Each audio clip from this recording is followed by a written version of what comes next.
സമൂഹം വിദ്യാർത്ഥികൾക്ക് മേൽ അനാവശ്യ ഭയം വളർത്തുന്ന രീതിയിൽ ഇടപെടരുതെന്ന് കേന്ദ്രമന്ത്രി ജോർജ് കുര്യൻ പറഞ്ഞു. കണ്ണാടി ഹയർ സെക്കൻഡറി സ്കൂളിലെ വിജയോത്സവം ഉദ്ഘാടനം ചെയ്ത് സംസാരിക്കുകയായിരുന്നു അദ്ദേഹം. ഭയത്തിൽ നിന്ന് വിദ്യാർത്ഥികൾ പുറത്തു കടക്കണം. വിദ്യാർത്ഥികളെ തിരിച്ചറിയുന്ന അധ്യാപകരുടെ ഇടപെടൽ അവരെ മാറ്റിമറിക്കും. കുട്ടികൾക്ക് താൽപ്പര്യമുള്ള രീതിയിൽ വിദ്യാഭ്യാസം തിരഞ്ഞെടുക്കാൻ അവരെ അനുവദിക്കണമെന്നും പറഞ്ഞു.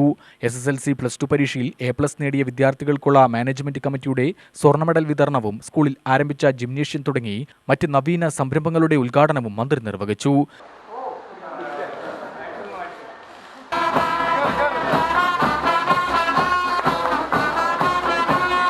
നിങ്ങളുടെ സ്വപ്നങ്ങൾക്കനുസരിച്ച്, നിങ്ങളുടെ ആഗ്രഹങ്ങൾക്കനുസരിച്ച് നിങ്ങൾ പ്രവർത്തിക്കുക. വിദ്യാർത്ഥികളുടെ ഏറ്റവും വലിയ ശത്രു ഭയമാണ്,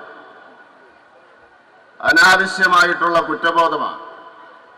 ആ ഭയത്തിൽ നിന്നും കുറ്റബോധത്തിൽ നിന്നും അവരെ മോചിപ്പിക്കേണ്ടത് സമൂഹമാണ്.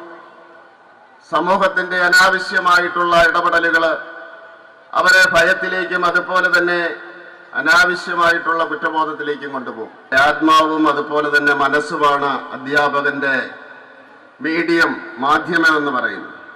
അവരവരുടെ ഇഷ്ടത്തിന് വേണ്ടി വിടുക, അത് അവർ തീരുമാനിക്കട്ടെ. അതിന്റെ സാമഗ്രികൾ, അന്തരീക്ഷം, മാനസികാവസ്ഥ അതുണ്ടാക്കിയെടുക്കുക എന്നുള്ളതാണ് തീർച്ചയായിട്ടും നമ്മളെ സംബന്ധിച്ചിടത്തോളം നമുക്ക് ചെയ്യാനുള്ളത്. സ്കൂൾ മാനേജർ KR കൊച്ചുകൃഷ്ണൻ അധ്യക്ഷത വഹിച്ചു. ജില്ലാ പഞ്ചായത്ത് പ്രസിഡന്റ് K ബിനുമോൾ ഉൾപ്പെടെ പ്രമുഖർ പങ്കെടുത്തു. UTV news, Palakkad.